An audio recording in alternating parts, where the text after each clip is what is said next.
मैं कौन हूँ? भारतवर्ष की 30 करोड़ आबादी में एक संख्या और जोड़ने वाला एक बाप, एक पत्नी का पति, भारतवर्ष का ऐसा दास जिसने कि मातृभूमि का कर्ज अदा नहीं किया, साहूकारों की इच्छाओं का शिकार व्यक्ति। कभी कभी मैं उन अनुबंधों की प्रकृति को प्रकट करना चाहता हूँ जिनके कारण मेरी सारी उम्मीदें और आकांक्षाएं निरर्थक हो गई।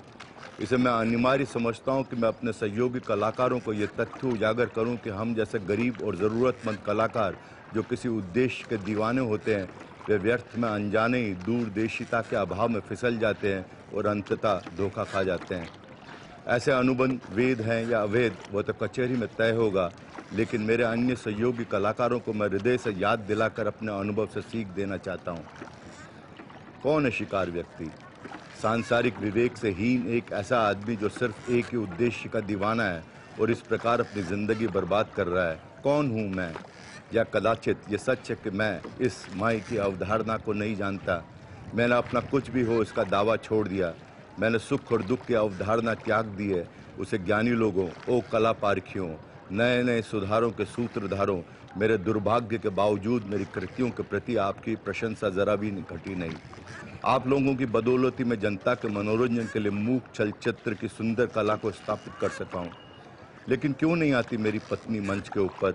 वही तो है जो मुझे मेरे नवजीवन से भर रही है।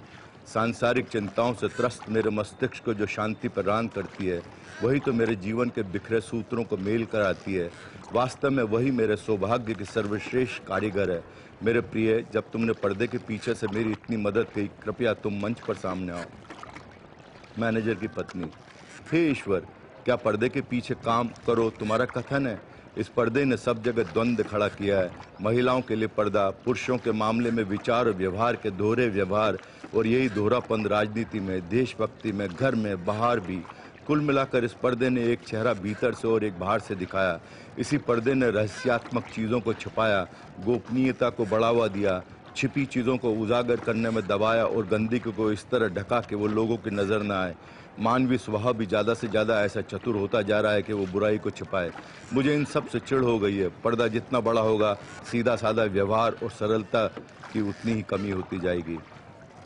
जो आप कहते हैं वो सच है। कौन ऐसा होगा जो ऐसे दोहरे व्यवहार को बनाने वाले पर्दों के खात्मे का विरोध करे? कौन ऐसा है जो सच के युग की पुनर्स्थापना करना न चाहेगा? क्या पर्दों का बहिष्कार अनुचित है? मैं तो कहना चाहूँगा कि शब्द पर्दे को स्वयं को निष्कासित कर देना चाहिए। यहाँ तक कि नाटक में भी या किसी भी मनोरंजन में पर्दे का ज़रा भी प्राधान्यता न होनी चाहिए। मुगल राज के कालों में मुसलमानों ने हिंदुओं के धर्म परिवर्तन के लिए उनकी चोटी खत्म की। अतः जब मैं पर्दों के खात्मे की आवाज़ उड़ाता हूँ तो ये सारे पर्दों का विरोध नहीं है। रंगमंच पर्दे के खिलाफ तो कतई नहीं।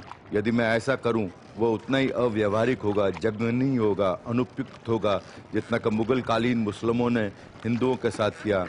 मोशन पिक्चर की इस कला को जिसने पिछले 24 वर्षों से प्रबुद्ध जनों का लगातार मनोरंजन करते हुए अपना आपको स्थापित किया, दोष देने में कोई तुक नहीं है। लेकिन कथा, आपको अपने चलचित्र के लिए भी किसी पर्दे की जरूरत नहीं है। नहीं, यह आपकी गलत धारणा है। सिनेमा में जिसे आप स्क्रीन या पर्दा कहते हैं, वो निचली परत है जो दर्शक के दृश्य भ्रम को बनाए रखती है। जैसे पानी की सतह है जो परावर्तन करती है, क्या उसे पर्दा या स्क्रीन कहेंगे? आईने में हमारा प्रतिबिंब उभरता है, क्या उसे भी पर्दा या स्क्रीन कहेंगे?